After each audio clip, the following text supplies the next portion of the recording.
este seminario gratuito. Buenas tardes también al profesor Francisco Maffioletti, que vamos a presentar posteriormente, pero desde ya, por supuesto, agradecerle también a él por la recepción, la buena recepción que tuvo ante la invitación de poder hacer este seminario. Un poco para contarles, bueno, desde la Academia Digital de ADIPA, estamos recurrentemente haciendo seminarios gratuitos. Nosotros somos la plataforma que lidera la parte de dictación de curso y diplomado en el área psicosocial, y por lo tanto siempre creemos también que hay que hacer diversos seminarios para que las personas puedan nutrirse de diversos conocimientos de parte de docentes que son expertos y especialistas en los temas. De hecho, ustedes podrán encontrar después en el sitio web, hay una sección que se llama seminarios, donde también ahí después pueden volver a revisarlo en caso de que ustedes lo deseen. Eh, y puedan nutrirse, como les comentaba, y enriquecer su proceso de aprendizaje. En esta ocasión, lo va a impartir este seminario, este webinar online, ¿cierto? El profesor Francisco Maffioletti Celedón. Y para que ustedes lo conozcan, quizá haya algunos han tomado cursos con él o han tenido alguna otra instancia, pero de formación, el profesor Maffioletti es psicólogo, tiene un doctorado en psicología jurídica y forense por la Universidad de Buenos Aires, tiene un máster en psicología legal y forense por la Universidad Complutense de Madrid, es director, además de la unidad de psicología forense de la Universidad Diego Portales. Es director también del magíster en psicología jurídica y forense de la Universidad Diego Portales. Es presidente de la Fundación Instituto Chileno para el Estudio de la Violencia. Es coordinador, además, del equipo de psicología del Instituto Iberoamericano de La Haya desde el 2015 a la fecha. Es fundador y primer presidente de la Asociación Chilena de Psicología Jurídica y Forense. Es Premio Nacional de la Especialidad, otorgada el año 2011 por el Colegio de Psicólogos de Chile. Miembro titular, además, del Comité de Ética del Colegio de Psicólogos de Chile. Ejerce la docencia universitaria ininterrumpidamente desde 1993 y es autor de 20 libros y más de 40 artículos en temas de especialidad. Por lo tanto, la verdad estamos muy contentos, Francisco, de tenerte en una nueva oportunidad de aprendizaje. Esto un poco también nace en relación a que estamos justamente en enero, partiendo que a súper poquito, un diplomado en peritaje, justamente psicosocial en materia de penal y de familia, donde Francisco imparte varias de las clases. Y en este diplomado las personas nos preguntaban comúnmente cómo ser perito judicial en Chile. Entonces, la verdad es que era ya una pregunta que se tendía a repetirse bastante. Y obviamente no hay una respuesta, pero este seminario no solamente busca responder esta pregunta puntual, sino que también busca profundizar otros temas relacionados al peritaje. Entonces, este diplomado que inicia en enero tiene un poco tenía un poco esas preguntas frecuentes. Y la quisimos generar un seminario, y qué mejor expositor que Francisco, quien tiene una gran experiencia y recorrido a nivel profesional en el área. Entonces, no sé si alguien tendrá alguna consulta o alguna pregunta antes de comenzar.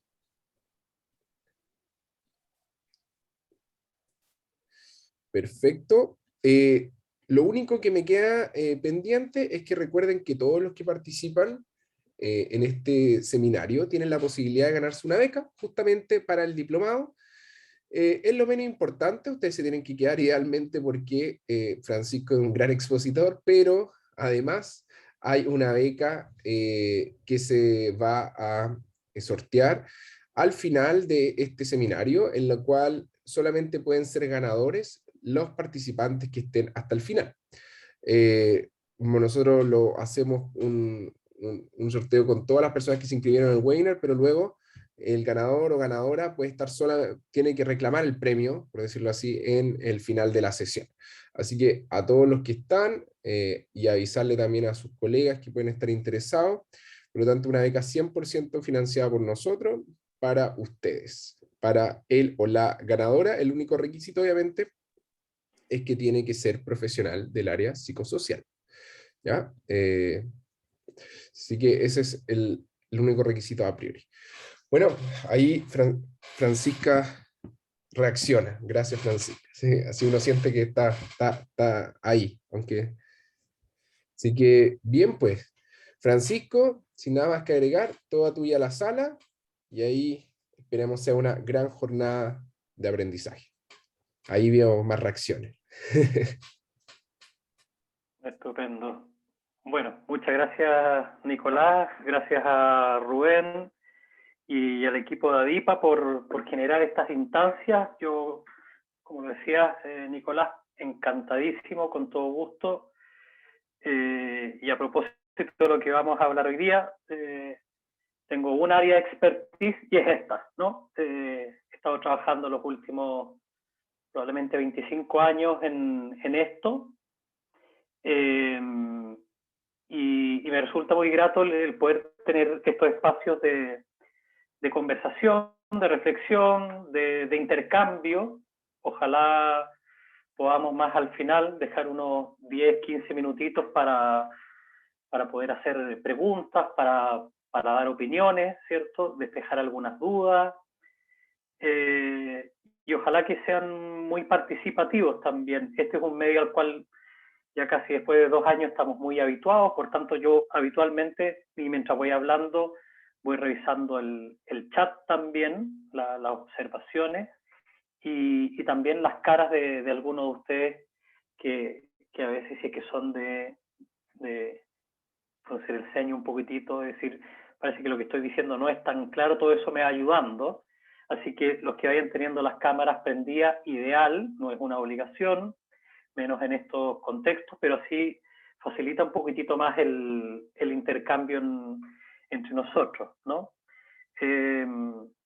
Cualquier intervención de ustedes en cualquier momento de esta presentación, que tenemos hasta las 8:30, va a ser bien recibida en el momento que sea.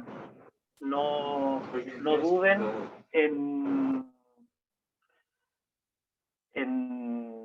en ir sacando las dudas en esos mismos momentos, porque vamos a ir pasando de un contenido a otro y quizás se va a ir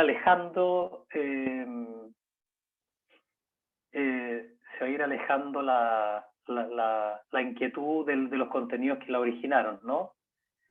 Gracias, Paola, por sus comentarios.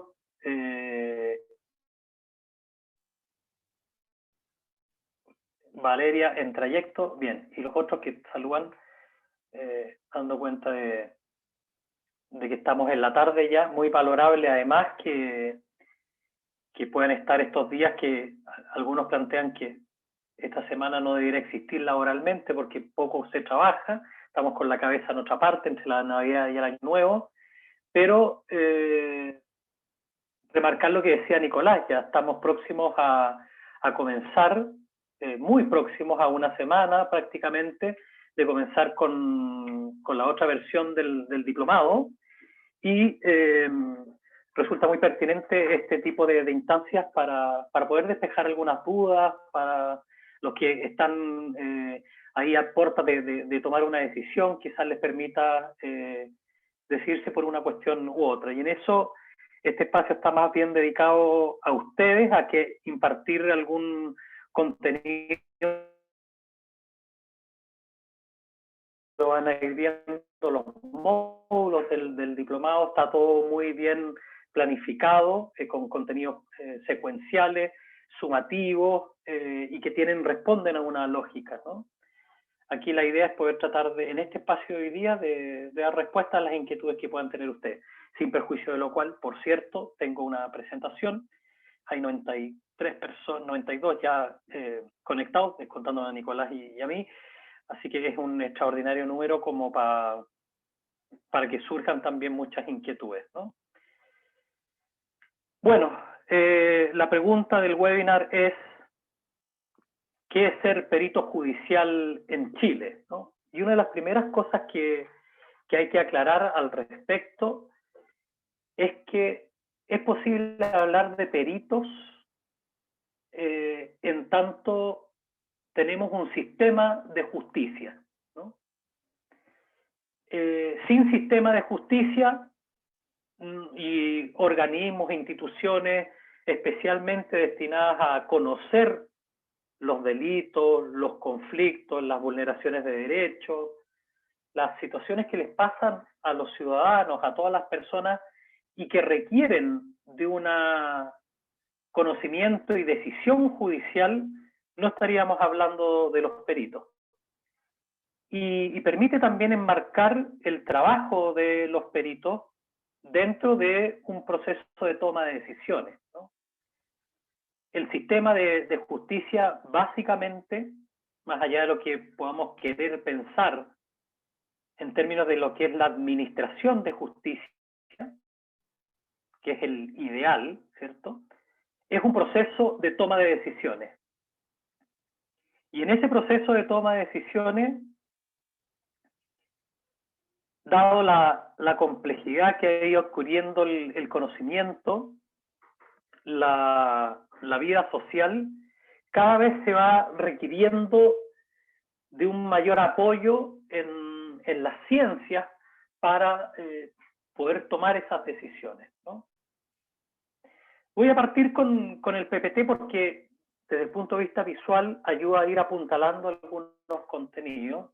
Yo reconozco que no soy muy amigo de los PPTs porque me obligan a ir en un sentido que ya está predefinido. Me gusta más interactuar y ir desarrollando un discurso a medida que vamos ampliando la concepción, pero es un buen pretexto el PPT para insertarnos en este contexto. Ahí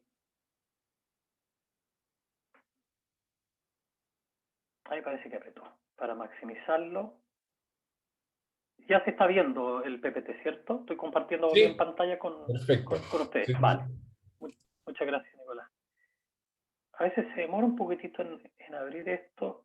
No quiero saturarlo, apretarle de nuevo. Pero ahí parece, ahí ya está. Ya está. Vale, súper. Bueno, evidentemente lo que les decía, hay mucha fantasía también propiciado en los últimos 10 años probablemente por la emergencia de series en estas plataformas virtuales, en donde tenemos la actuación de distintos profesionales, policías, psicólogos y profesionales de diversas disciplinas en el sitio del suceso, y también aquí, como muestra la imagen, en las cortes, ¿no? Y resulta algo atractivo, probablemente para la mayoría de nosotros, porque en general, sobre todo, por ejemplo, cuando hablamos en el ámbito penal de delitos, estamos hablando en la mayoría de los casos de situaciones que resultan muy ajenas a nosotros, que son de difícil asimilación para nuestra experiencia. Cuando hay un homicida serial, por ejemplo, uno dice, ¿qué pasará en la cabeza de esas personas? ¿Cuáles son las especiales circunstancias de vida que a este sujeto lo llevaron a cometer este terrible delito, ¿no? Cuestión que uno siempre percibe como que es imposible que uno vaya a caer en una situación de esa naturaleza. Lo vive como una situación totalmente ajena, ¿no? Egodistónica, que no tiene que ver con uno. Sin embargo, los canales de comunicación, los medios de comunicación en general, prensa escrita también,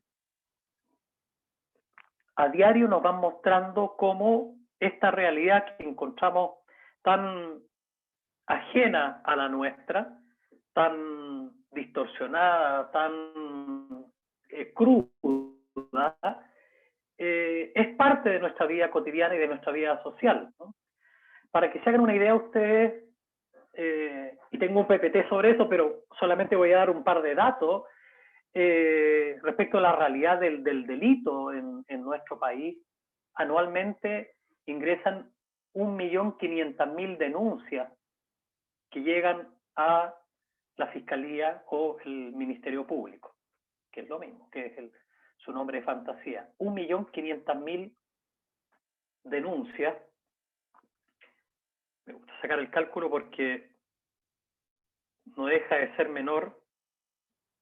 Estamos hablando de 4.200 delitos diarios que se denuncian en Chile.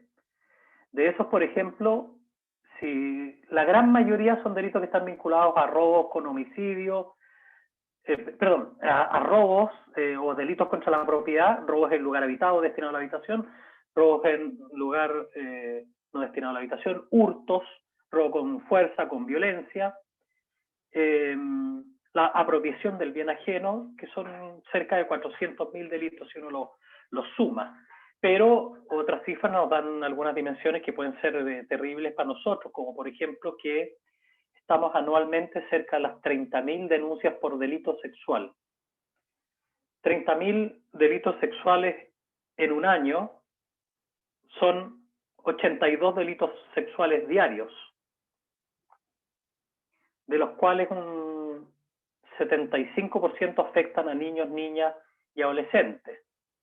Por tanto, estamos cerca de una cifra de en torno a los 60 delitos sexuales diarios en contra de niños, niñas y adolescentes.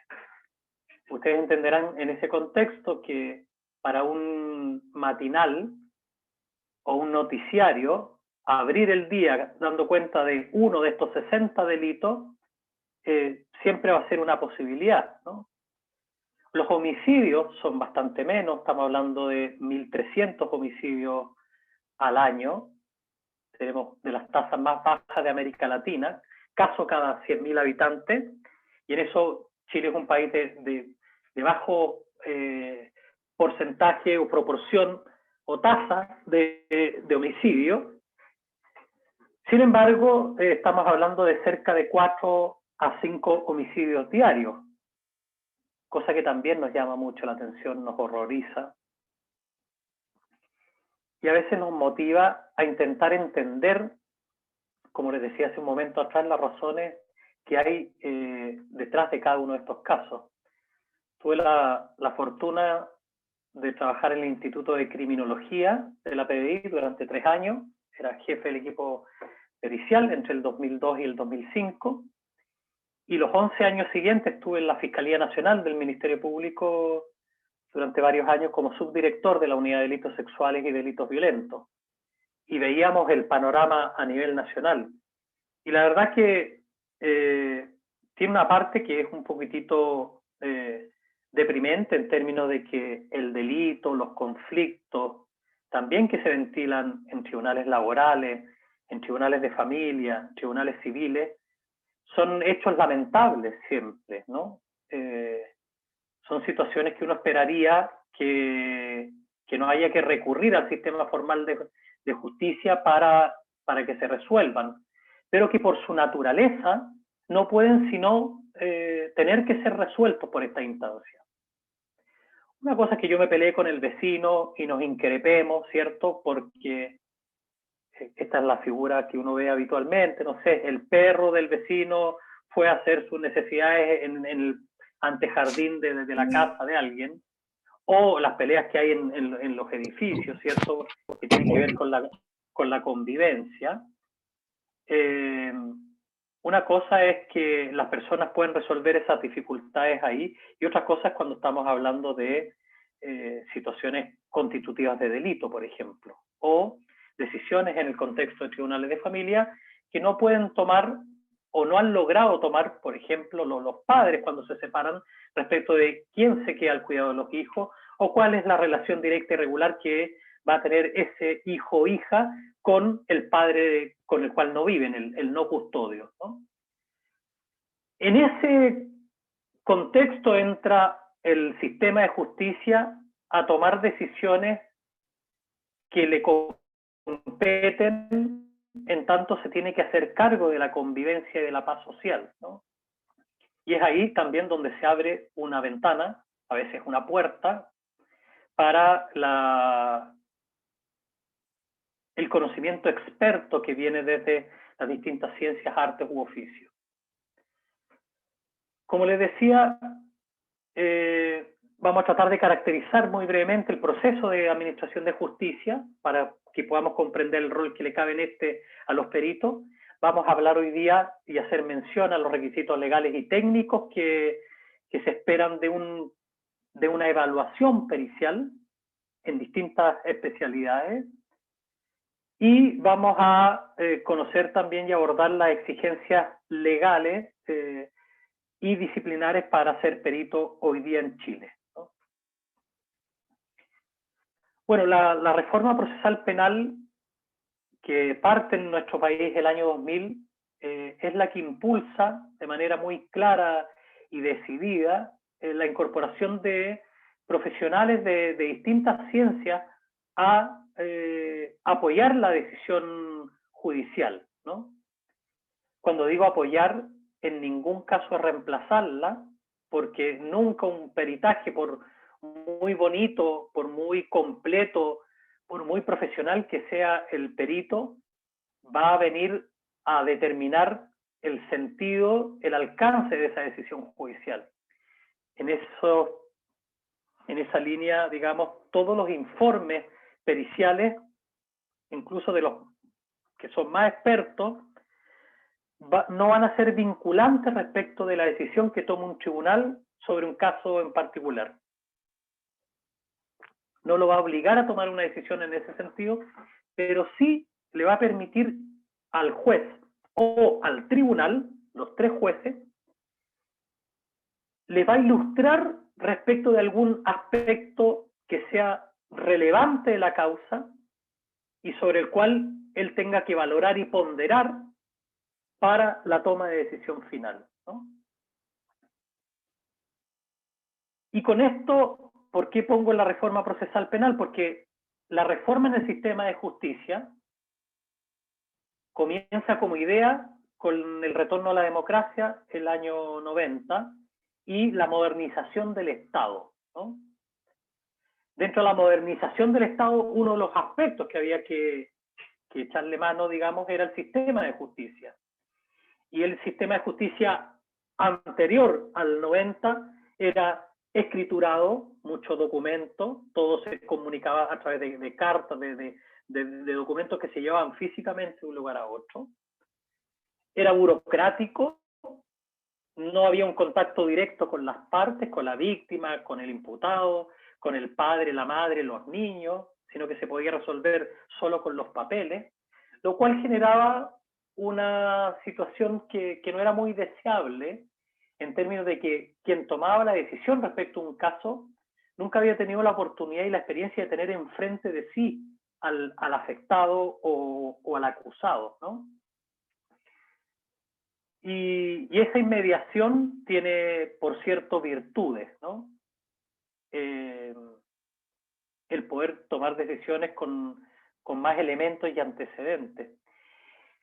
Y como esta nueva justicia que empieza en lo penal, con la reforma procesal penal el año 2000, llega también de alguna manera a la responsabilidad penal adolescente con la ley 20.084, que parte el 2007, y el 2005 con la modificación a la ley de tribunales de familia, que es la 19.968, van abriendo este proceso de decisiones del sistema de justicia a la comunidad y a la sociedad.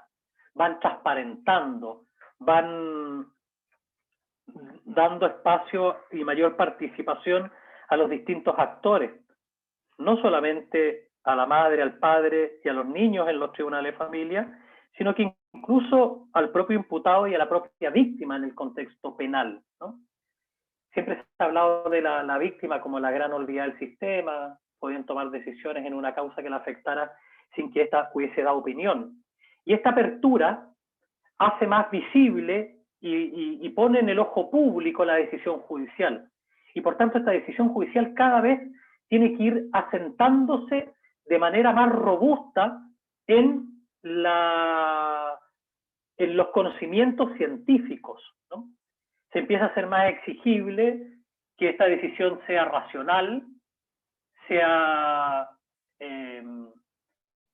empírica, esté basada en procedimientos lógicos y en general en todo lo que son los principios de la ciencia, ¿no? La confiabilidad, la validez, triangulación de información, conocimiento empírico, ¿cierto? Incluso el teórico, que a veces se lo lleva al plano de lo corroborable, que sea racional, que sea lógico, que no hayan contradicciones.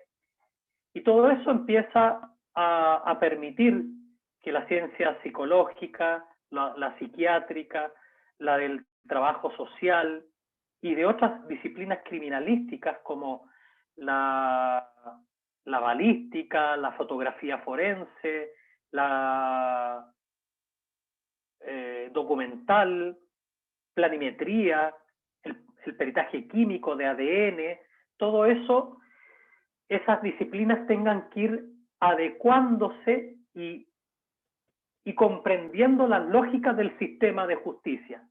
¿Para qué? Para que cuando sean llamadas a dar respuesta, a ilustrar al tribunal en su proceso de toma de decisiones respecto a estos puntos que son de su propia expertise, la ciencia sea capaz de transmitir de manera clara y simple, no vulgar, sino que simple, comunicable, su conocimiento científico, pero comprendiendo a la vez las lógicas jurídicas y judiciales que hay detrás de la decisión, ¿no?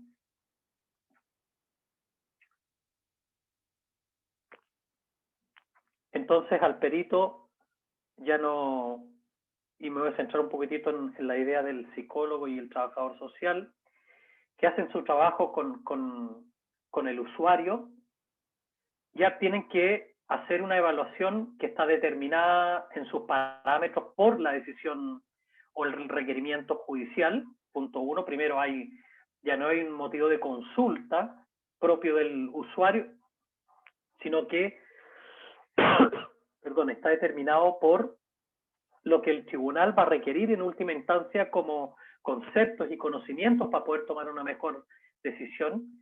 Y por tanto, la pregunta siempre va a ser una pregunta legal, psicolegal, sociolegal en el caso del trabajador social, o médico-legal en el caso de los psiquiatras o las otras especialidades médicas.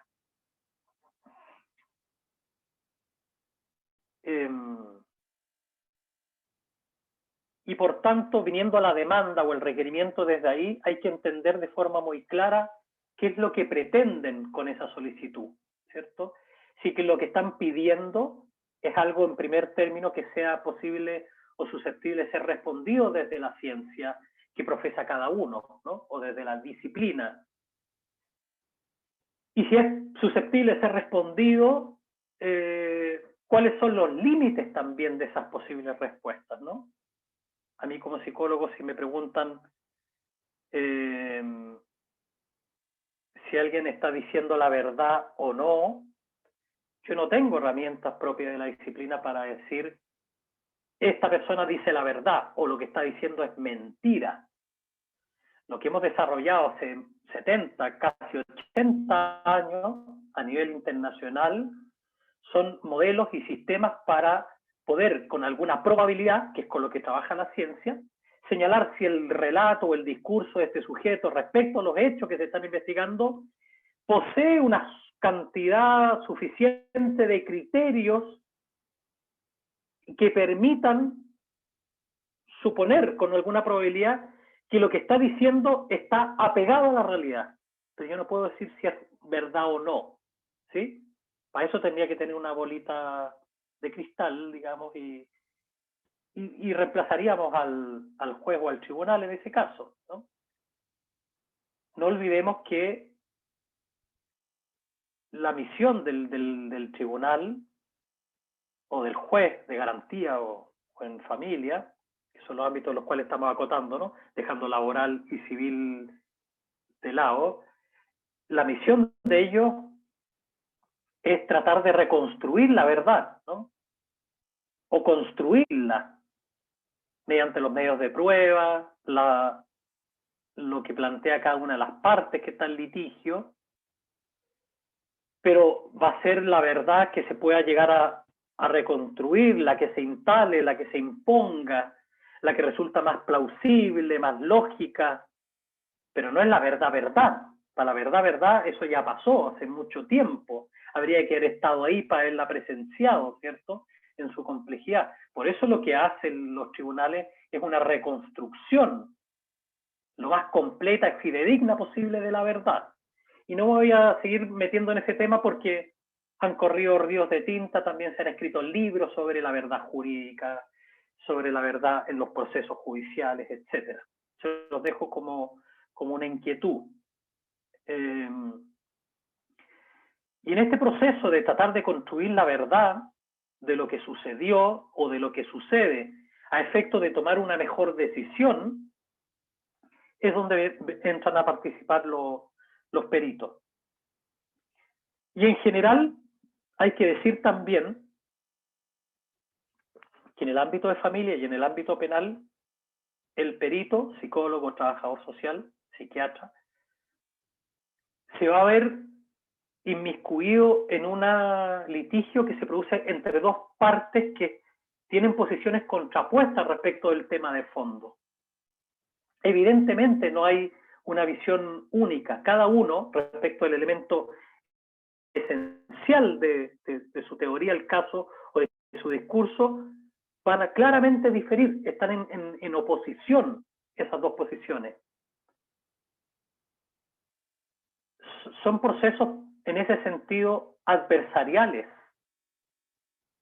Hay un adversario, la víctima y el imputado. El demandante, el demandado, ¿cierto? Podrán estar de acuerdo en algunas cosas, pero en lo esencial y en el fondo del asunto no lo están. Para eso se requiere el tribunal. Y el tribunal, respecto de ese punto, es que tiene que poder tomar una mejor decisión, ¿no? La más ilustrada posible. Y en eso el tribunal tiene una cierta exigencia de no contaminarse con las partes, de no abanderarse por esta o por esta otra. Y una posición, o sea, manteniendo la objetividad y la imparcialidad, ¿cierto? La imparcialidad respecto a las partes y la objetividad en cuanto a las apreciaciones que pueda tener. La liberal, las de sesgo, de prejuicios, de contaminaciones. Y el perito no está lejos de eso. El perito tiene que mantener respecto del encargo que se le está haciendo una cierta distancia o equidistancia, ¿no?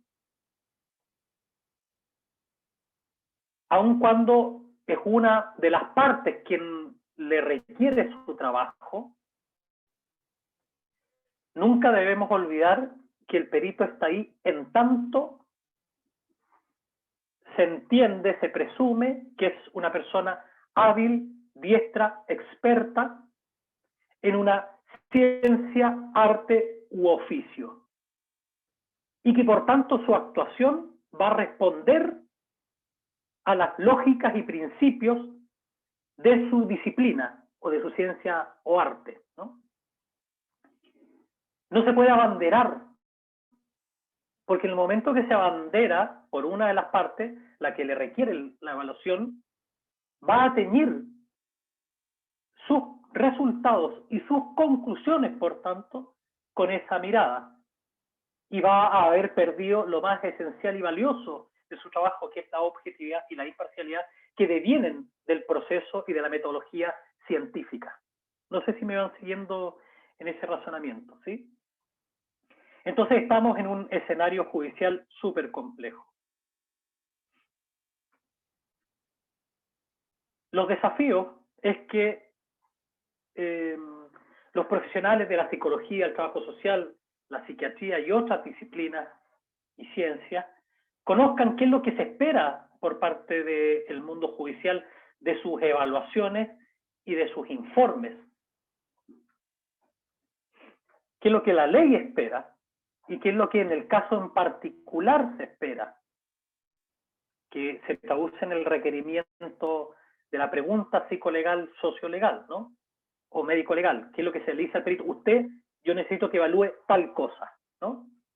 Por ejemplo, en causa de familia, cuando los padres se separan, ¿quién de estos dos padres es el más idóneo para tener el cuidado personal de los niños, ¿sí?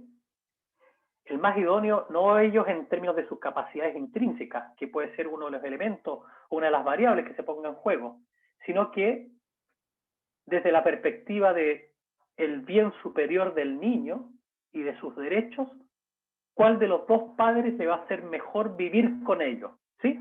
Es una decisión que es relativamente simple en términos de lo que puede ser una decisión dicotómica, ¿no? Voy a dejar a los niños acá o acá. Estoy ilustrando, a veces cuando uno trata de ilustrar o graficar el bosquejo que es un poco tosco, ¿cierto? No hacer todos los finos que puede hacer, pero ustedes me irán entendiendo en ese punto. La decisión ahí es dicotómica y el perito está llamado a posibilitarle al juez, o en el caso de lo penal, al tribunal oral en lo penal, a los tres jueces que toman la decisión, aquellos elementos que ellos requieren para poder tomar la mejor decisión en el caso particular, ¿no? Esta prueba pericial va a ser válida en la medida en que sea hecha por un profesional idóneo, con formación, y por eso es muy importante. Hoy día en Chile el pregrado no da la formación para que las disciplinas puedan actuar en el ámbito forense. Y eso hay que decirlo de forma muy clara. No tenemos ni siquiera una ley de especialidades en otros ámbitos, en el ámbito médico, ni tampoco en el psicológico, como lo hay en otras latitudes, digamos, ¿no? En otros países exigen maestría para hacer terapia, ¿sí? En el ámbito psicológico. Aquí todavía no. Y por tanto, y sin perjuicio de que en pregrado, con los años del 2000, después de la reforma, se han ido instalando cursos a nivel de pregrado que permiten dar una visión respecto del sistema judicial. La realidad de las escuelas de psicología, al menos, es que, si bien la gran mayoría han incorporado un curso que aborda estas temáticas, como formación para el que se titula, todavía sigue siendo insuficiente. Lo ideal es que sea una línea de desarrollo, ¿no? Que no todas las escuelas tienen por qué tener, pero que pueden implicar al menos unos 4 cursos en pregrado. ¿Sí? Una línea que se pueda seguir desde segundo o tercer año hacia arriba, ¿no? Culminando en una práctica profesional. Entonces, la alternativa que hemos tenido desde el 2002 en adelante ha sido instalar, y lo hicimos en marzo del 2003 ya, los diplomados como una estrategia de complemento de esa formación de pregrado disciplinar para los conocimientos y las competencias.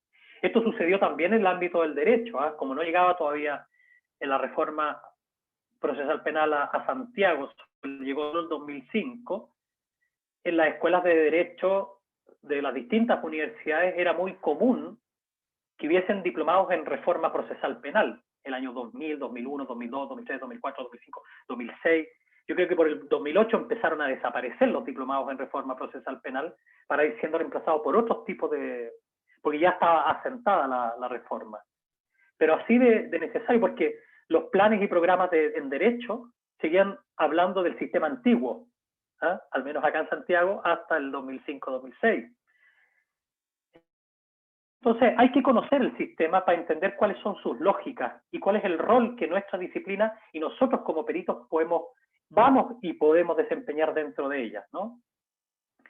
Entonces, nos piden la evaluación bajo las lógicas de ello, nosotros con el conocimiento que tenemos, implementamos esa evaluación, lo plasmamos en un informe escrito, llegamos en tiempo y forma, y luego de ello está siempre el compromiso de ir a presentar o defender, entre comillas, ese informe de manera oral a la audiencia de juicio. Cada vez que emitimos un informe en el ámbito de familia o penal, implícito, y la ley lo plantea en esos términos, está el hecho que nos estamos comprometiendo en caso de que fuera necesario o se generara esa instancia de audiencia de juicio, a ir a exponer ahí nuestro informe y a ser sometido a un proceso de preguntas, interrogatorio, por la parte que nos presentó, y preguntas o contrainterrogatorio por la parte que no nos presentó, la contraparte, ¿sí? Y tenemos que estar sentados ahí y defender. Yo hace 3 semanas atrás tuve poco más de 3 horas. Ahí, sí, largo, Yanna, yo lo voy viendo, largo porque a veces los informes son más largos y complejos, y en otros casos porque el informe puede ser más relevante para la decisión, o en otro porque hay que profundizar en algunas cuestiones que no son tan evidentes, ¿no? Lo ideal es que sea una defensa donde uno esté 40 minutos, no mucho más que eso, porque uno parte exponiendo su informe y cuando termina, las partes, en un proceso bien reglado y bien ritualizado, digamos, hacen las preguntas, uno responde, hacen preguntas, responde, y después la contraparte, ¿no? Y para eso, evidentemente, como pongo ahí, tenemos que desarrollar y entrenar destrezas comunicacionales. Entonces, ya las exigencias a nuestra disciplina, y es prácticamente el último módulo del diplomado, está enfocado a esto, que es la última parte, que es, conoces el sistema, entiendes lo que te preguntan, conoces tu disciplina y tienes las metodologías para hacerlo, conoces el proceso de evaluación pericial, lo plasmas en una estructura de informe que es la que corresponde, pero al final tienes que ir a defender tu informe. Digo defender entre comillas porque, y le doy la palabra al tiro, Milen, no es que uno vaya a pelear y a batallar, en el fondo es ir a dar razón de nuestros dichos, o sea, lo que dijimos en el informe por escrito, tenemos que poder después explicarlo de manera oral y con mayor detalle, acompañando un razonamiento que sea comunicable, ¿cierto? Para que los otros puedan entender, y si hay objetos de duda respecto de, usted dijo aquí esto, se refiere a esto o a esto otro, nosotros seamos capaces de explicarlo, ¿no? Milen, por favor, abra su micrófono nomás. Hola, Francisco, buenas tardes, un gusto nuevamente. Buenas tardes. Una consulta. Por ejemplo, ¿qué pasa cuando un perito se ve sujeto o supeditado a los aspectos más bien legales? Por ejemplo, voy a poner un ejemplo, digamos, que en lo cotidiano a mí me toca ver mucho, que tiene que ver con que, por ejemplo, se está solicitando el cuidado personal de un niño o una niña, y de acuerdo al peritaje se indica que, o sea, de acuerdo a la investigación que hace el perito, puede concluir que ambos padres presentan las condiciones óptimas para poder tener el cuidado personal, pero la ley exige el pronunciamiento con respecto a uno u a otro, porque todos sabemos que en el fondo no se puede concluir, digamos, que un cuidado personal compartido, porque eso tiene que ser acordado por las partes y no desde un pronunciamiento por parte de un juez. Entonces, ¿cómo sorteas ahí, Francisco, el hecho de que en el caso que se encuentren los dos con las capacidades óptimas y la ley te obliga, ¿no es cierto?, a pronunciarte con respecto a uno y otro, ¿cómo lo sorteas? Y la segunda pregunta tiene que ver con qué pasa cuando hay un dilema ético en el fondo, cuando tú estás contratado por una parte para realizar el peritaje y te das cuenta que efectivamente esa parte o esa persona no cuenta con las condiciones, por ejemplo, para asumir un cuidado personal, o efectivamente está vulnerando gravemente los derechos de un niño, o se tiene que suspender un régimen comunicacional en razón del riesgo que conlleva la vinculación con esa persona a la que uno tiene que realizar el peritaje. ¿Cómo lo sorteas también eso Vale. en lo cotidiano? Gracias, Milen, por tu intervención. Voy a partir por lo último y tratar de acordarme de todos los elementos. Lo primero es una cosa es que alguien te contrate para que hagas un trabajo y otra cosa es que tú en el informe y como en tus resultados y conclusiones digas lo que esa persona quiere que tú digas, ¿sí? Ahí parte del setting, que es el contrato de trabajo, y el consentimiento informado al que se somete a las partes, debiera dejar muy claro la libertad que tiene el perito para poder concluir respecto del encargo que se le ha hecho y en virtud de los antecedentes que pueda manejar, ¿sí? Evidentemente, como es la parte, una de las dos partes que está en conflicto, la que te pide, ellos quieren que tu conclusión vaya en un sentido y tú vas a poder, conociendo el caso, saber e incluso dilucidar cuál es el sentido que ellos quieren. Y algunos peritos van a ceder frente a eso. Estoy tratando de buscar la manera más elegante de decirlo, ¿no? Van a ser complacientes. Eso se aleja de la ciencia, eso se aleja de la ética, ¿sí? De la ética de la disciplina y de la ética respecto de la cual el sistema de justicia descansa en que tu trabajo lo vas a ejecutar bajo esos parámetros de objetividad e imparcialidad, ¿no? Estás engañando al sistema también, no solamente a tu disciplina. El director de mi maestría, que ya falleció hace 3 años, un destacado psicólogo forense español, decía, el perito cobra, pero no se vende, ¿no? Y cuando él decía cobra, el perito cobra caro, ¿no? Porque su trabajo es un trabajo muy especializado. No es obligación cobrar caro, ¿no? Pero cuando dice cobra, es cobra lo que tiene que cobrar, no anda como rebajando ni... Y no obstante que cobre lo que cobra, porque es un trabajo remunerado, sus conclusiones son independientes de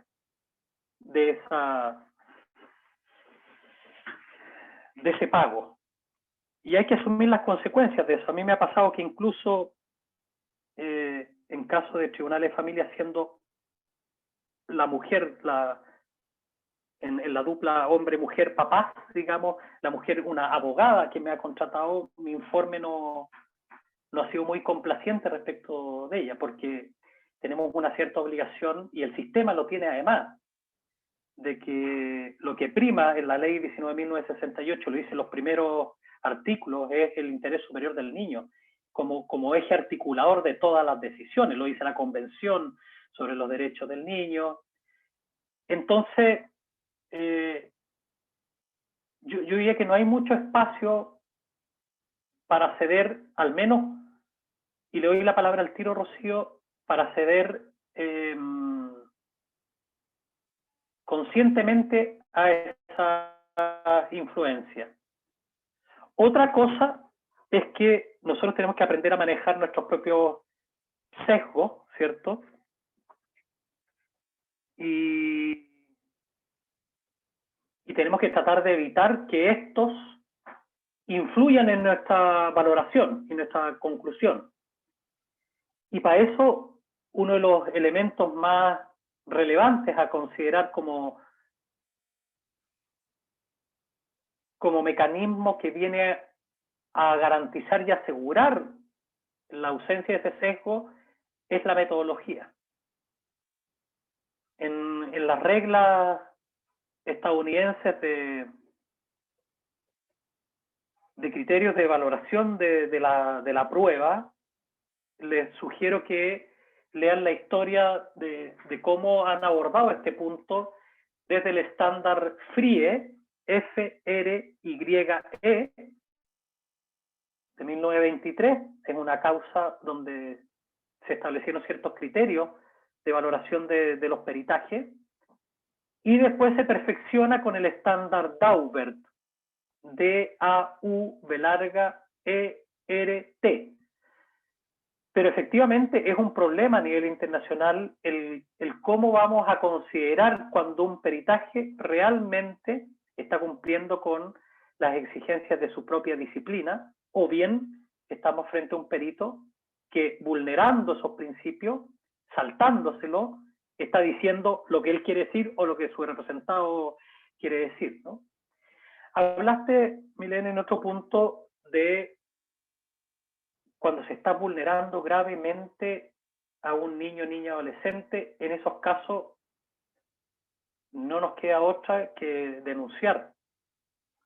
Ni siquiera es respecto de los resultados de nuestro informe, es que si a ti te consta y hay elementos para entender que en ese momento se está vulnerando y se está cometiendo un delito en contra de un niño, niña, adolescente, uno tiene la obligación profesional. Los funcionarios públicos lo tienen, todos. Y los profesionales del ámbito educacional y de la salud, públicos o privados, particulares, también la tienen. Artículo 175 del Código Procesal Penal. De hecho, son 24 horas para denunciar. Y eso a algunos colegas les ha costado la pega. Así que hay formas de hacerlo que nos van a permitir blindarnos también y lograrlo de una manera adecuada esa exigencia. Respecto del primer punto, eran como 3 de la segunda pregunta, pero de la primera era... ya la recuerdo.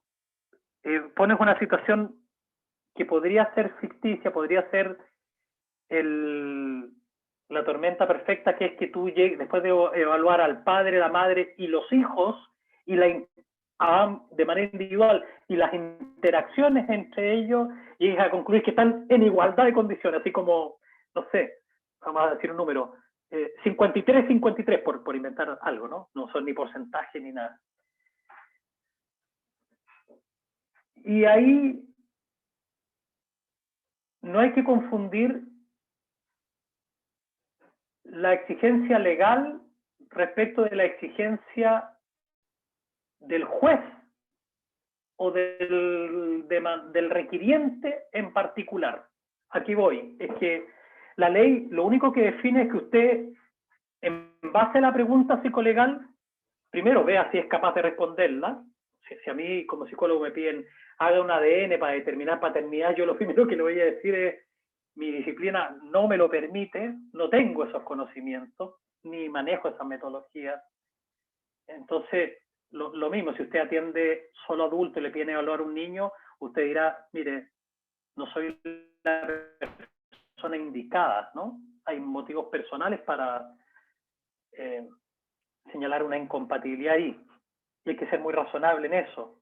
Hacer lo que uno puede hacer y para lo cual tiene expertise.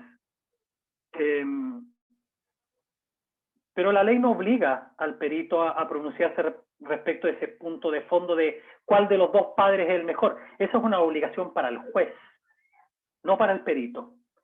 Para el perito hay que evaluarlos a ellos en sus personalidades, en cuáles son, quién provee las mejores condiciones para los niños, hay que escuchar la voz de los niños, con quién ellos podrían estar mejor, se podría garantizar su mejor desarrollo, pero en ninguna parte nos pueden obligar a decir con este o con esto otro.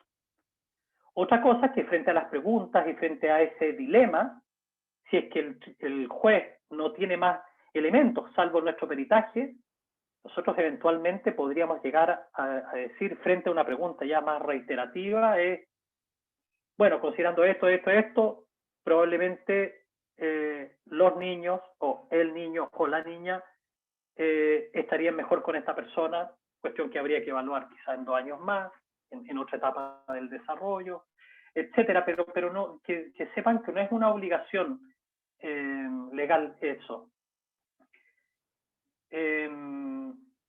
Y hay principios para eso, orientadores. El interés superior del niño podría eventualmente, en un caso, llegar a decir, por ejemplo, la niña es mejor que esté al cuidado de la madre y el niño del padre.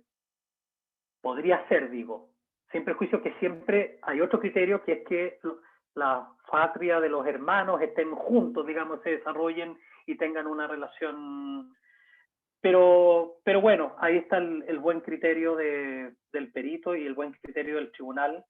Y afortunadamente la misma estructura del sistema decisional judicial permite escuchar a ambas partes y que el juez o el tribunal como tercero imparcial, habiendo escuchado todo y habiendo dado espacio y generando un dispositivo para que todo se pueda alegar por parte de las partes, finalmente tomar distancia y tener que tomar una decisión al respecto.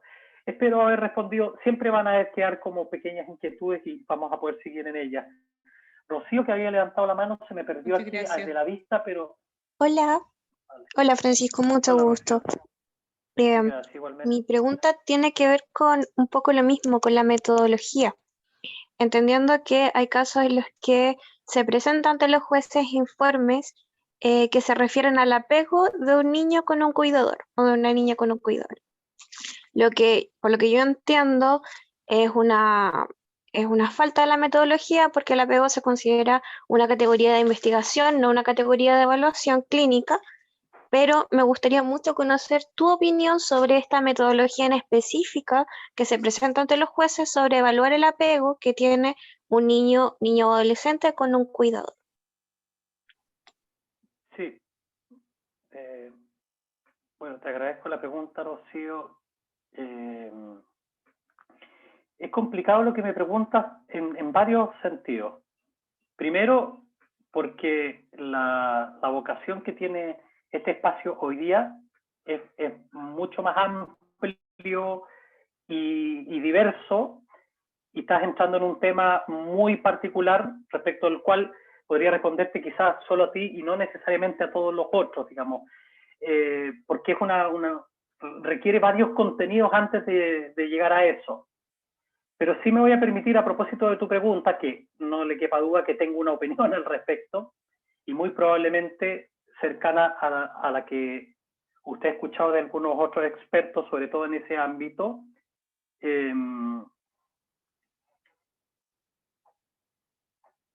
Usted habló de evaluación clínica. Yo de partida tiendo a pensar que, y tratar de distinguir, como lo hacen varios autores, Enrique Echeburúa tiene un texto, probablemente de lo más importante que se ha escrito en torno a la necesidad de distinguir el trabajo clínico o la psicología clínica de la psicología forense, ¿no?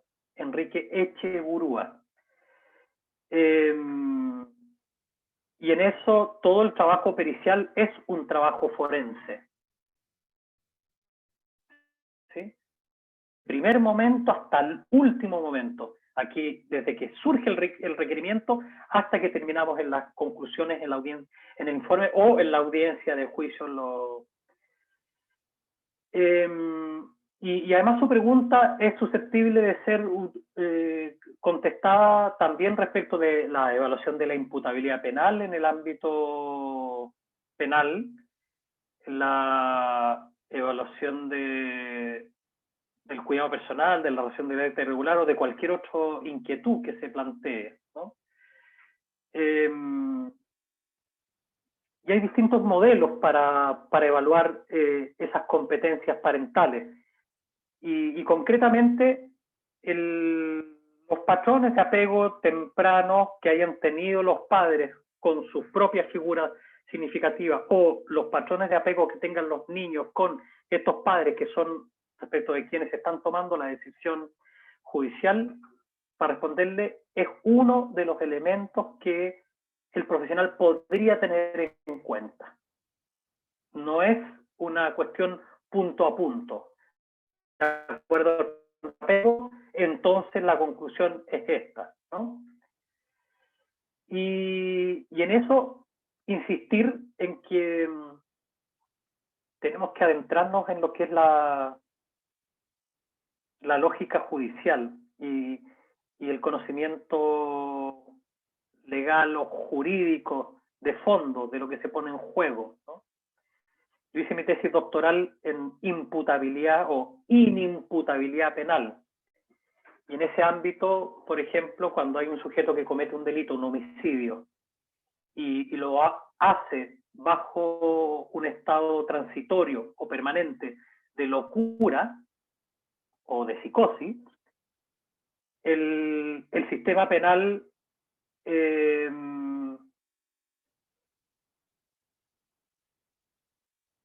lo que hace es considerar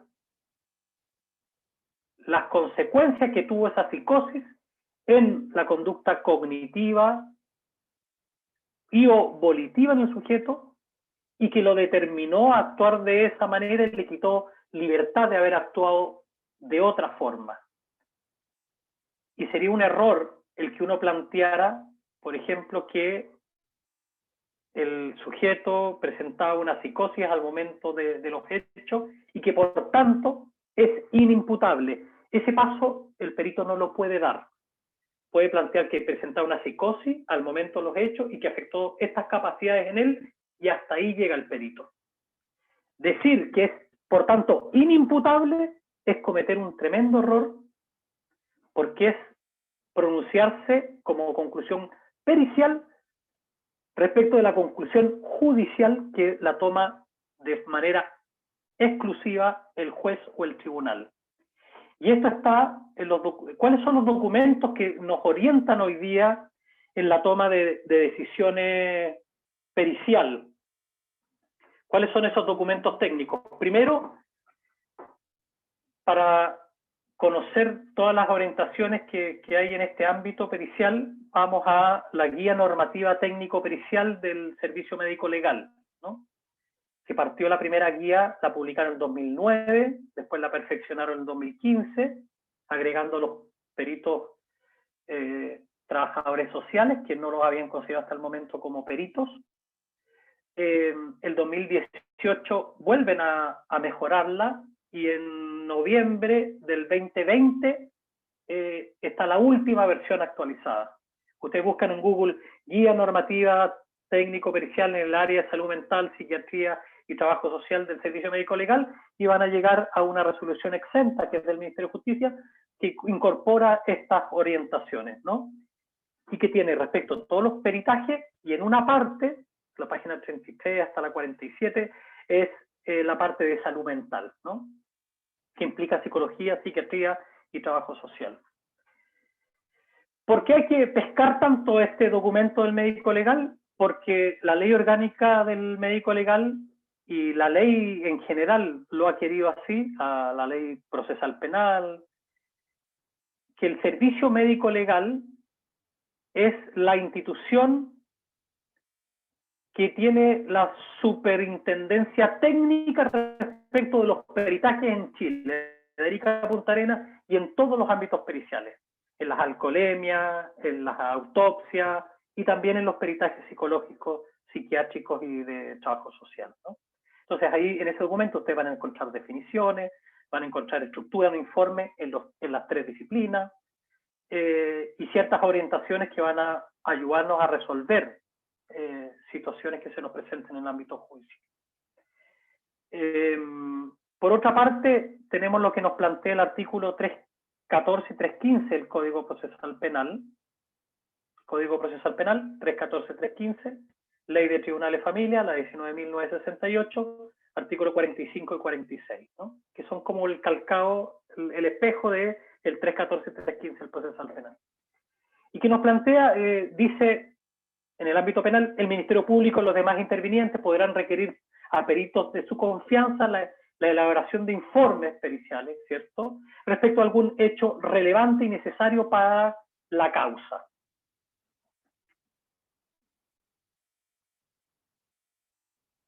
Y continúa señalando que el perito tendrá que dar muestra de su idoneidad profesional y se compromete a asistir a la audiencia de juicio, ¿no?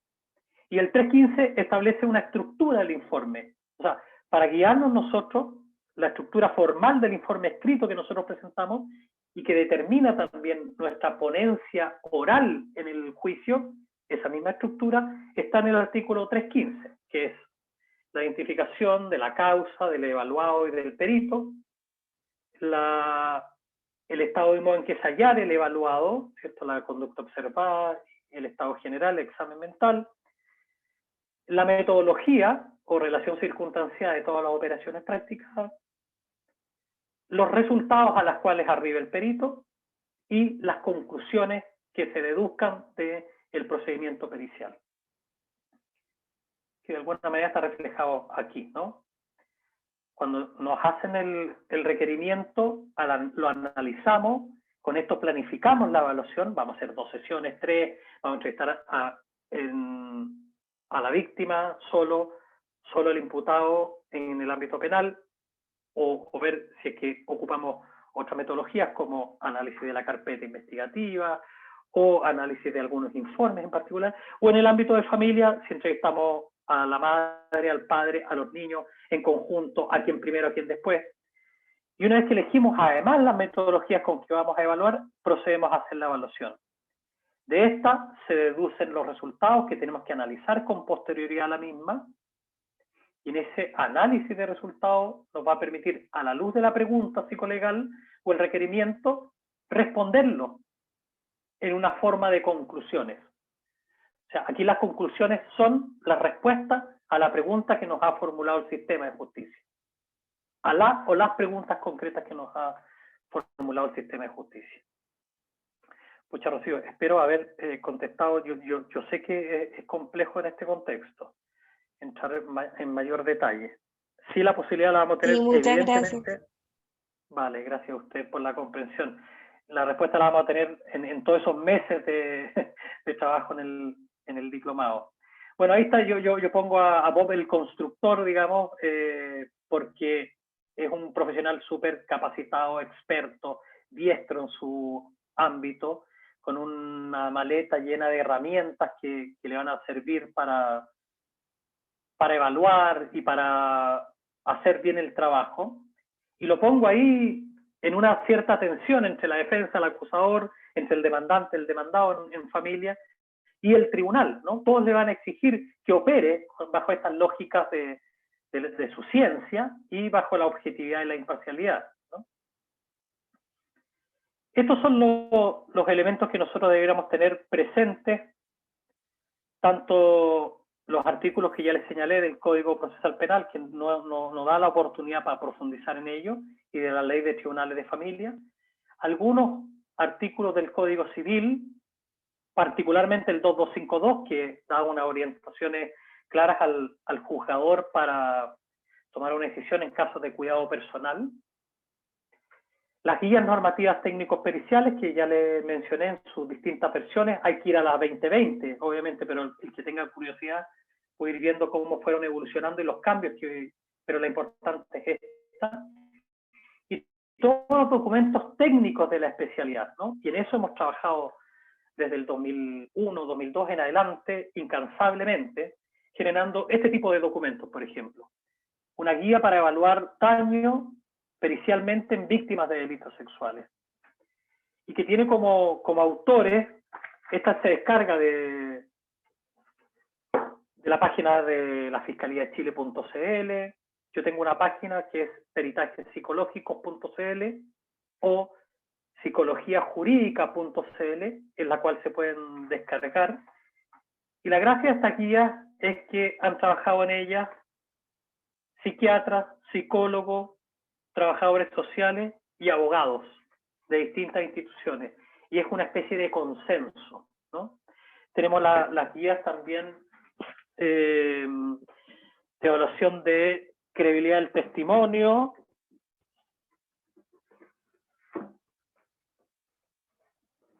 Hicimos una en el 2008, que también la encuentran en estas páginas que les referencié, y también con esa cantidad de profesionales. Esta es la última, que es del 2000, ya no me acuerdo, del 19 o el 20. Perdón. Esta es la actualización de la otra guía, y que hay destacados colegas trabajando en ella. Pucha, no pone acá el año, es un gran error, pero es como el 2020. 2020 creo, o 2019. Que es una guía para la evaluación pericial del testimonio en víctimas de delitos sexuales. También es un trabajo interinstitucional por las principales instituciones periciales del país. También hay guías respecto de entrevistas a víctimas de delitos sexuales. Está la ley de entrevista videograbada, ¿cierto? Entonces, documentación que genere orientaciones la hay hoy día. afortunadamente. Y cada vez se va desarrollando más esto.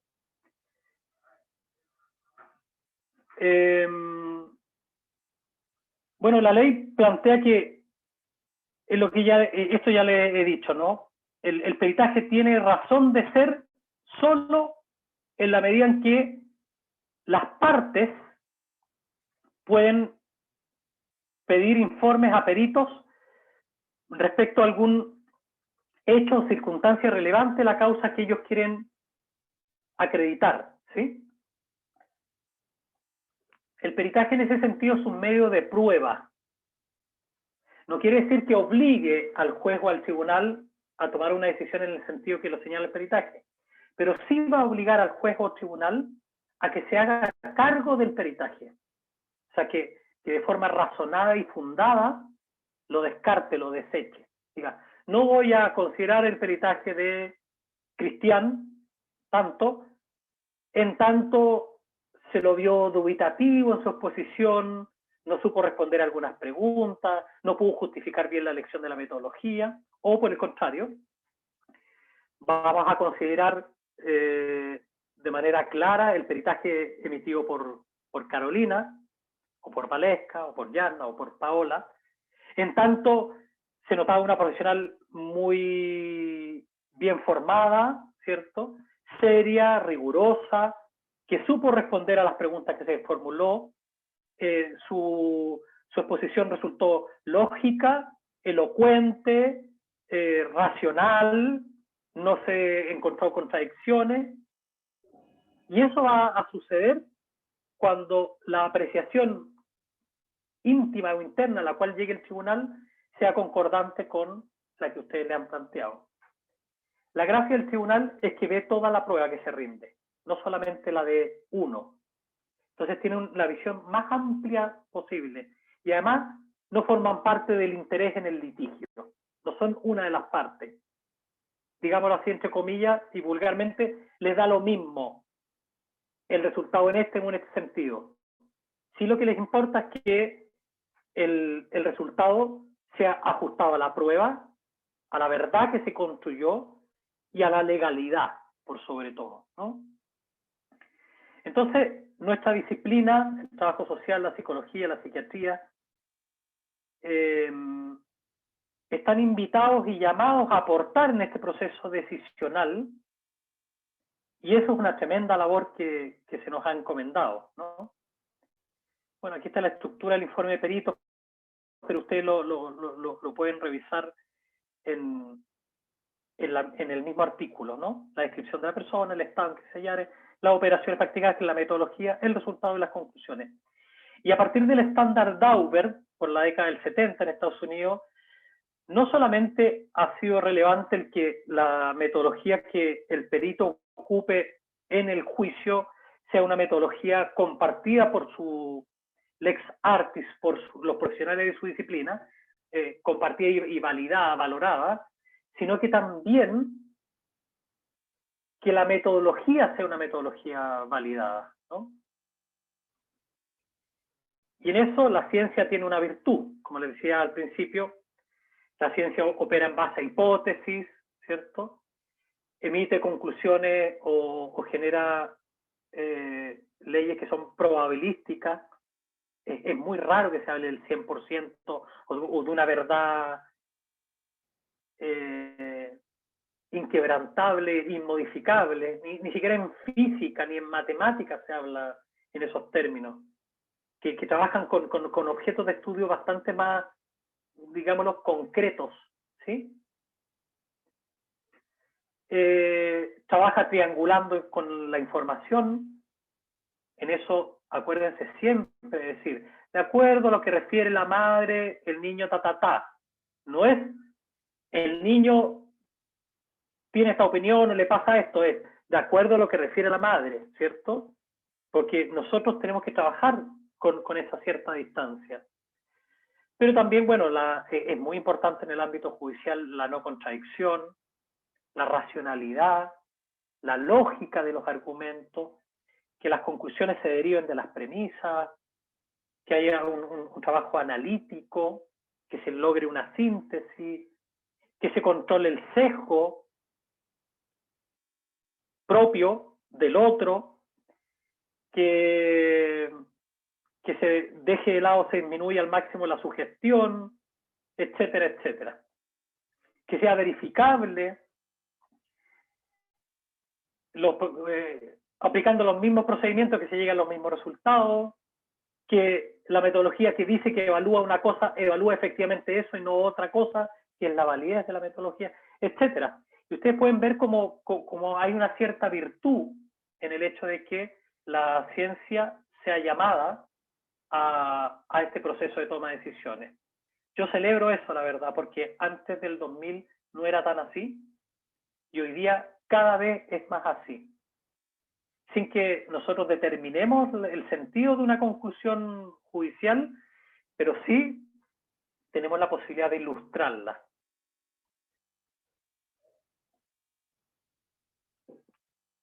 Muy rápidamente, ¿qué se espera de los peritos? Que sean idóneos para la tarea que se les encarga.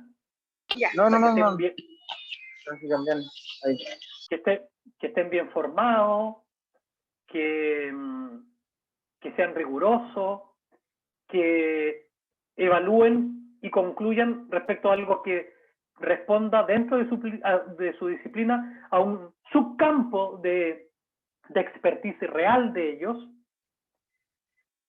que sean expertos en su ciencia, que garanticen el rigor técnico y científico de sus conclusiones, que desarrollen su labor con imparcialidad y objetividad, que las conclusiones sean independientes de las partes y que aporten conocimientos relevantes para la causa que se investiga, ¿no?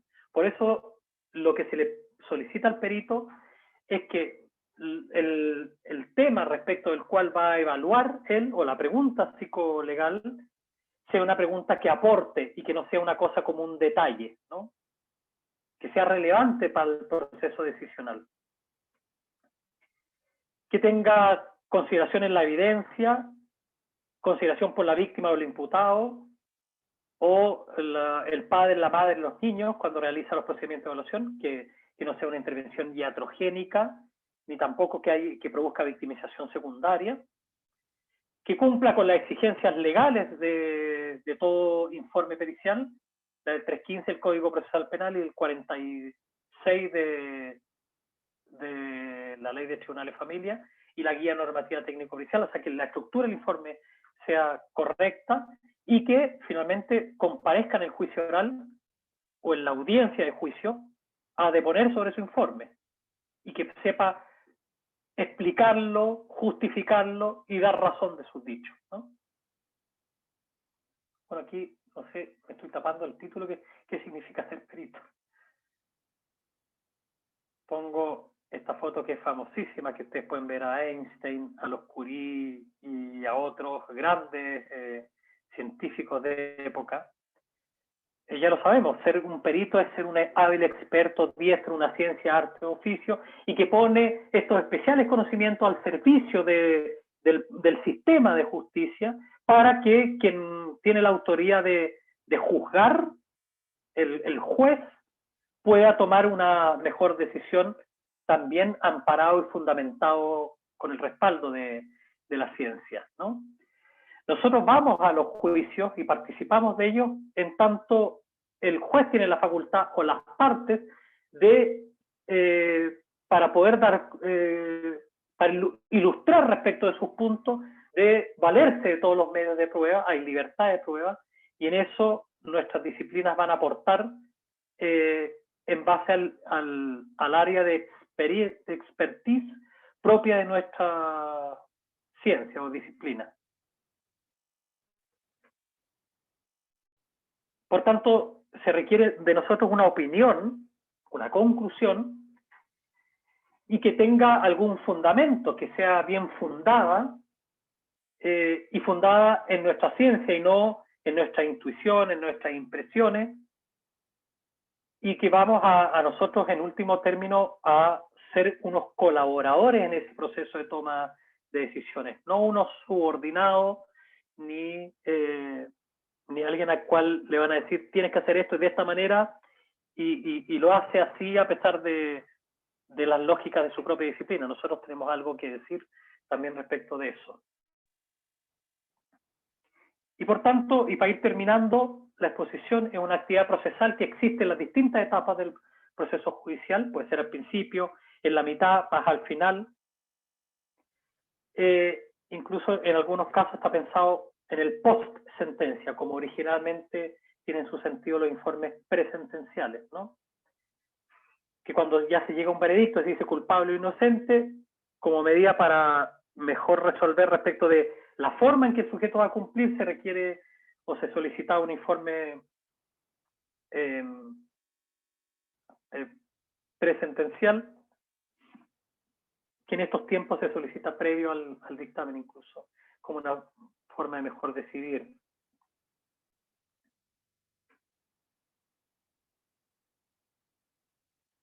El perito tiene autonomía en sus acciones, y esta autonomía viene de la autonomía que tiene su propia ciencia. Nadie le puede decir al perito cómo llevar adelante su ciencia, su disciplina. Si a usted le piden evalúe inteligencia o personalidad, y dicen evalúa con este test, usted le podría decir, a ver, espere, ¿usted necesita que se evalúe personalidad? Yo lo que le ofrezco es evaluarlo con esta metodología o con esta otra, pero es importante que te digan con claridad qué es lo que ellos necesitan, pero no qué es lo que tú tienes que hacer. No sé si me explico, ¿no? Aquí evidentemente no es entrar en conflicto, pero sí es necesario un diálogo.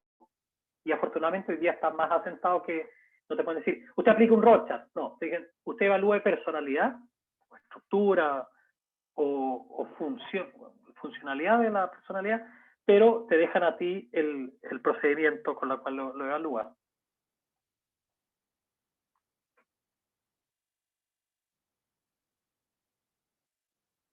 Bueno, son cuestiones en las cuales ya hemos profundizado. Sí, yo creo, y esto es para ir terminando, que tenemos que desarrollar nuestro trabajo,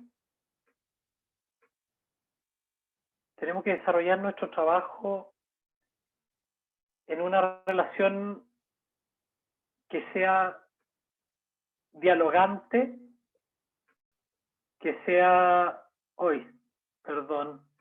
veo 58 comentarios, espero que sean todos respecto de sus mails que están dejando y no de preguntas. Gracias por mostrar físicamente los libros, de nada, están en la página, encantado Juan Patricio, muchas que son amables.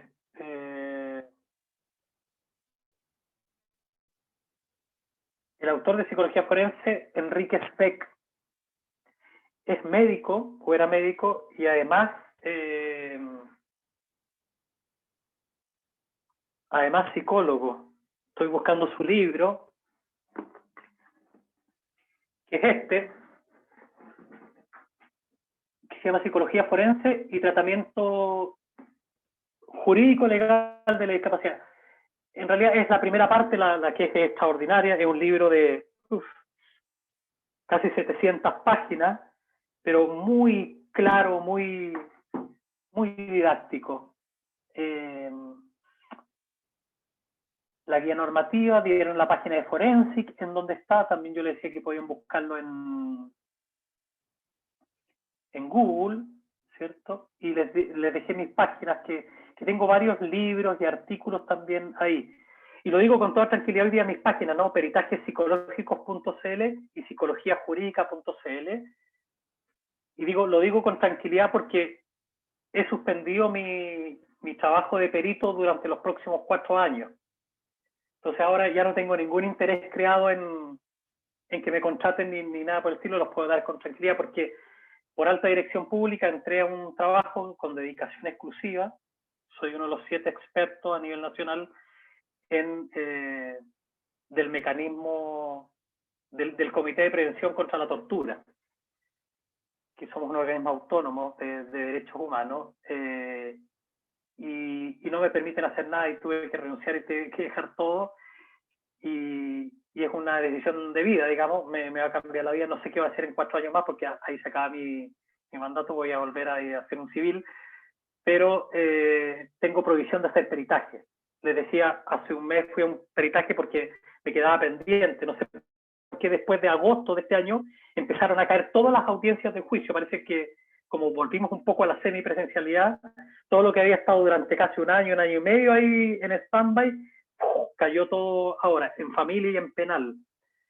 Pero bueno, muy contento de estar ahí donde estoy porque es prevención de la tortura en residencias de menores, en hospitales psiquiátricos, en todos los centros de gendarmería de Arica Punta Arenas, en todas las comisarías de carabineros, en todos los cuarteles de PDI, que es un trabajo muy lindo que estamos desarrollando. Quería dejar los últimos 3-5 minutos para alguna pregunta, ojo con las limitaciones que tenemos de poder responder así en términos muy amplios, ¿no? Para lo otro está el diplomado propiamente tal.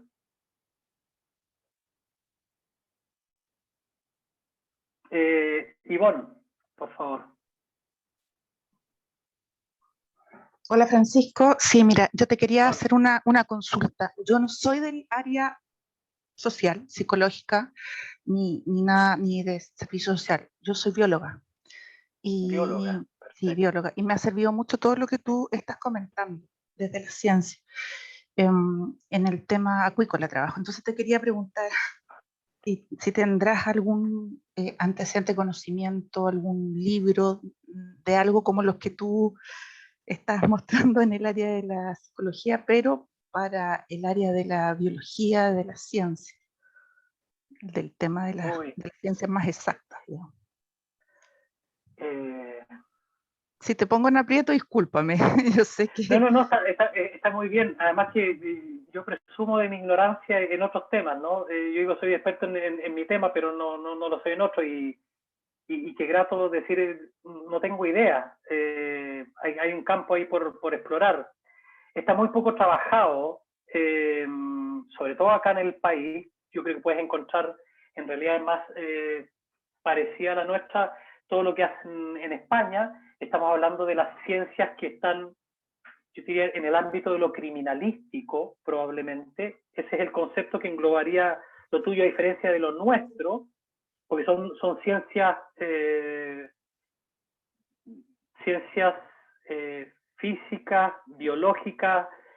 El ADN es criminalístico, está al lado de todas las otras. No sé si hay algo desarrollado a nivel nacional.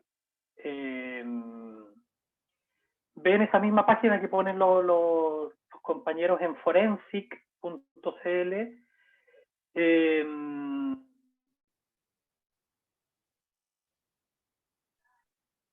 Falta mucho. Esos libros que hemos trabajado ha sido a pulso. Cada uno de esos libros costó 2 años de trabajo, y yo lo que trato de hacer es combinar a los profesionales a que ellos vayan desarrollando sus propios lineamientos, ¿no? En grupo. El 2003 armamos la Asociación Chilena de Psicología Jurídica. Fue a raíz de un requerimiento que nos hace, como se estaba tramitando la ley de tribunales de familia, la Cámara de Diputados y el Senado hizo al Colegio de Psicólogos un requerimiento de opinión respecto al proyecto de ley, y ahí armamos la Asociación Chilena. Y es muy positivo el trabajar con colegas en estos ámbitos y buscar esos acuerdos, porque esos acuerdos no es ni más ni menos que esa lex artis, o sea, ese conocimiento compartido entre la disciplina, y se generan espacios de reflexión también. Te agradezco. Sí, y gracias. Lo último Francisco, que te comparto, y lamento no haber podido entregar más elementos. Fíjate que que se me va un poco la idea. A esta altura del año probablemente estoy un poco cansado. Sí, tengo una idea que se me está cruzando en la cabeza, una causa civil en la cual me tocó participar, y está de por medio una empresa de aguas, o sea, es un tema bastante... Bueno, voy a ver si que ya me vuelve una puntualización que quería hacer respecto de eso. No sé si hay alguien más que quisiera Yo sé que estamos terminando, Mayra, estamos en la hora, y ahora viene la parte más emocionante y entretenida, que es el sorteo. ¿Cómo va el tema de incorporar la alienación parental en la ley 20.066 de DIF? Lo último que está complejo, y yo no hablaría de alienación parental, sino que de interferencias parentales hoy día, ¿sí? Hemos dejado un poquitito de lado el tema del síndrome de alienación parental y pasamos por la alienación parental, y hoy día más las interferencias parentales, ¿no? Y lo último, la intervención con niños, niñas que han sido víctimas de interferencias. O sea, ya no solamente el levantamiento de la información a nivel pericial como pronunciamiento, sino que es el hacerse cargo de estas formas también que existen y que son reales. Yo hago clases de eso en un diplomado en Derecho en una universidad hace ya 6, 7 años, sobre interferencias parentales, y es un temazo. Saludos a Linares, gracias Marcela Arce, gracias Michelle de Osorno.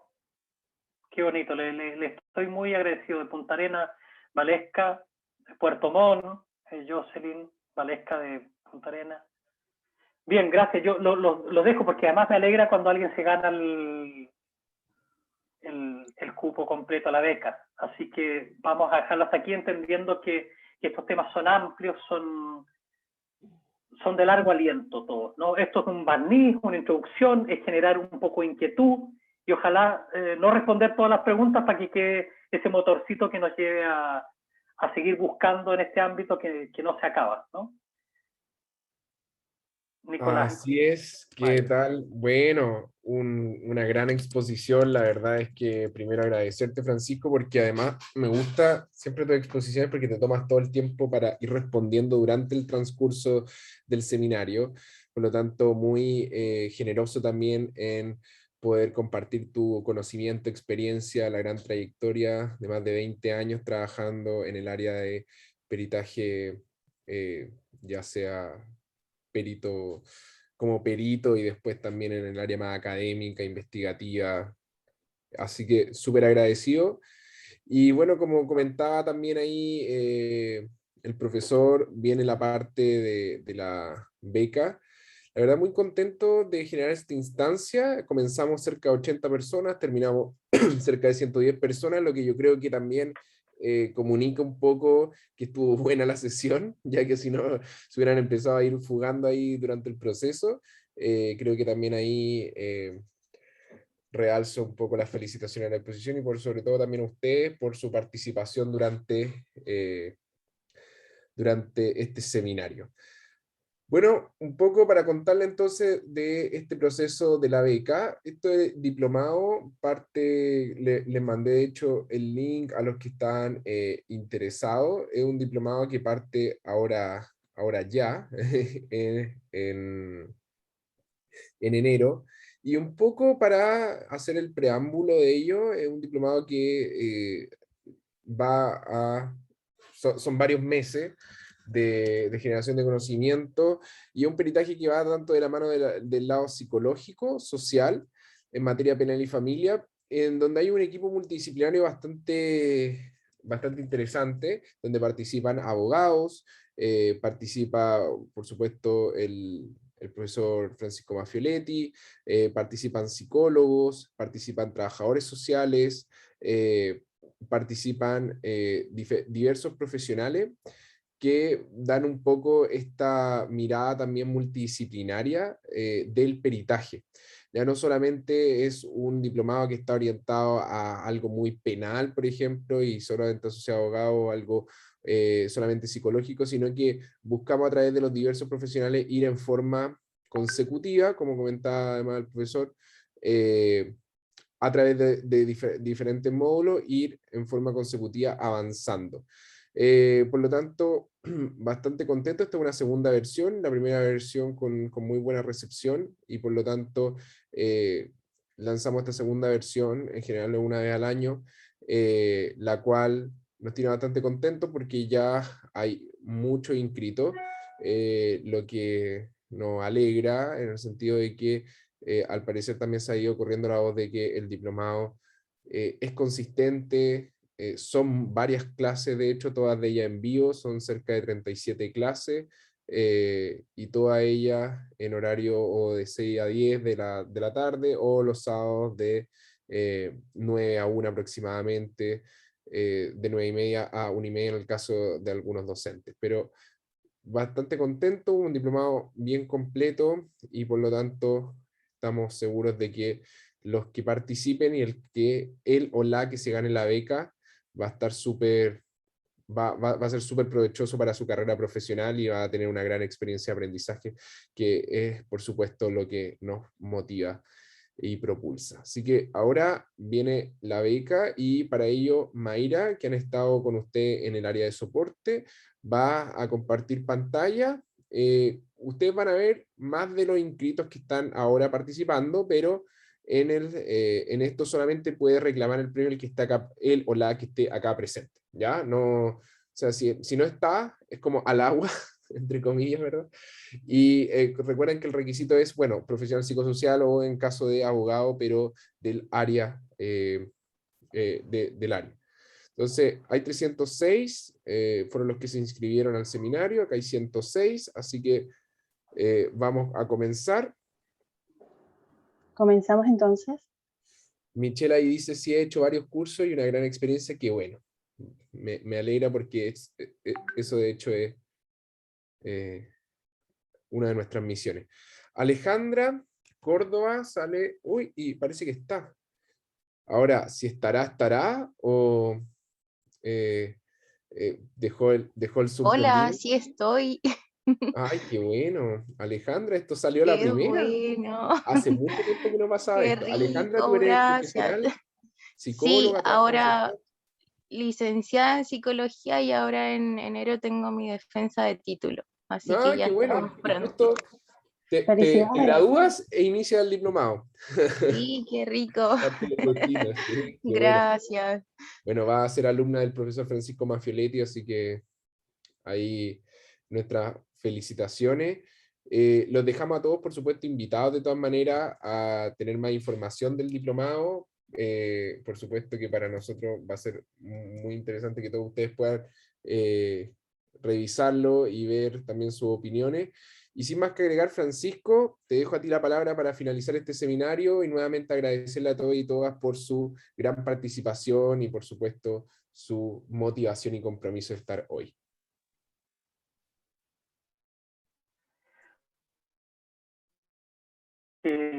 Además que avisando que si no la quiere, que hay varios que están dispuestos a recibir la beca. ¿Ah? Claro. Agradecerle a todos por su acompañamiento, por su paciencia. Ya va a haber ocasión para profundizar mucho más en todos estos contenidos. Tienen un estupendo cuerpo docente. Es un diplomado que va a pasar rápido, digamos que no se da cuenta, y van a estar ya al final. Así que nos vamos a estar encontrando durante el año, y en otras instancias también, que veo gente por ahí que nos hemos topado y nos vamos a seguir topando. Les agradezco mucho y un gran abrazo. Muchas gracias, Francisco. Un abrazo a todos y todas, que lo pasen muy bien, muy bonita semana, y por supuesto que tengan un muy feliz año nuevo, y nos vamos a ver en otra instancia probablemente el próximo año, así que les vaya muy bien. Felicidades a todos, y recuerden siempre ahí a Dipa en sus corazones. Nos vemos. Chao, chao.